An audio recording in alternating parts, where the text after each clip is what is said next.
All right, today we're jumping into something really special. It's a culinary tradition that's almost 1,000 years old, a feast that is so much more than just a meal.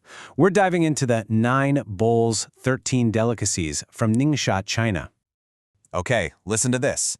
The crown of banquets, the essence of dishes. I mean, when a meal gets a title like that, you know it's a big deal. This is not just any dinner. For the Hui people, this is the absolute pinnacle of hospitality. Because what we're about to unpack is a tradition where every bowl, every single ingredient, and every gesture is just packed with symbolism. It's like a language of respect, community, and blessing, all being spoken right there on the dinner table. It's a fantastic name, isn't it? It sounds so epic, almost like a riddle. So what does it actually mean? Where do these numbers even come from, and why are they so important? Okay, so let's break this down piece by piece, starting with the name itself. So the name has 2 core parts. On one side, you've got the 9 bowls, which stand for these huge concepts like longevity and nobility. Then on the other, you have the 13 flowers, which is this really beautiful, poetic way of saying 9 warm dishes and 4 cold ones. So no, not literal flowers. It's all about signifying abundance and beauty on the plate. And that number 9, it is incredibly important. As the largest single-digit number, it represents the ultimate, the most complete form of respect a host can possibly show a guest. It is a powerful statement of honor.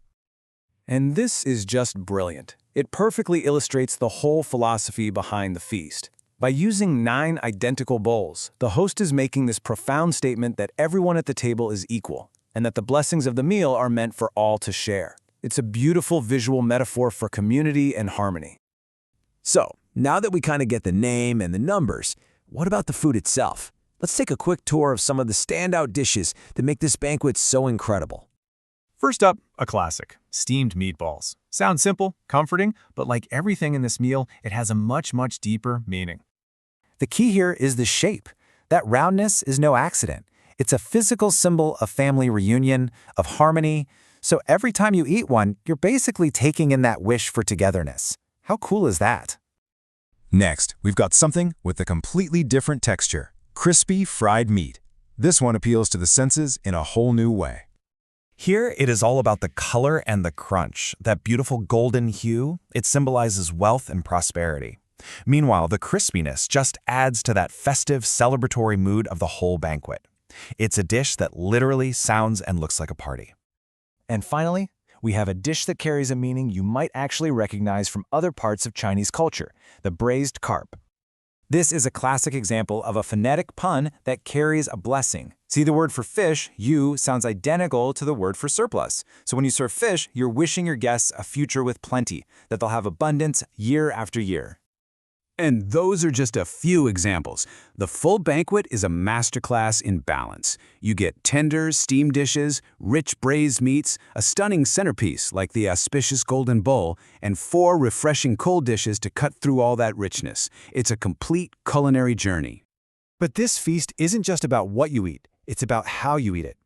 The ritual and the etiquette are just as important as the food itself. So when do you get to experience this? Well, this isn't an everyday meal.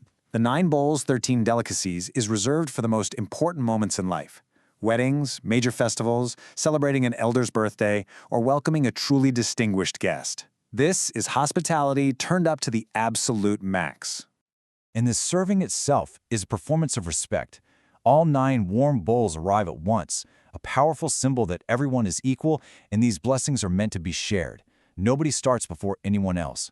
Then, in a final gesture of reverence, the elder or the guest of honor is invited to take the first bite, which officially begins the feast for everyone.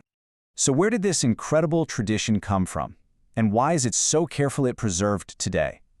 Let's take a look at its journey through time. Think about this. The origins of this banquet go back nearly 1,000 years to the Hui ancestors in the Lupao Mountains. For centuries, it was passed down from generation to generation, like a living thread of cultural memory. And today, it's officially recognized for what it is, an intangible cultural heritage, a treasure of NingXia. And that really brings us back to the core idea. The 9 bowls, 13 delicacies isn't just a collection of recipes. It's a living, breathing expression of the most cherished values of a culture: respect, harmony, sincerity, and goodness. Which leaves us with a final thought. Food is never just food, is it? It always tells a story about who we are and what we value. So it makes you think, what traditions in your own culture are served on a plate? What meals tell your story?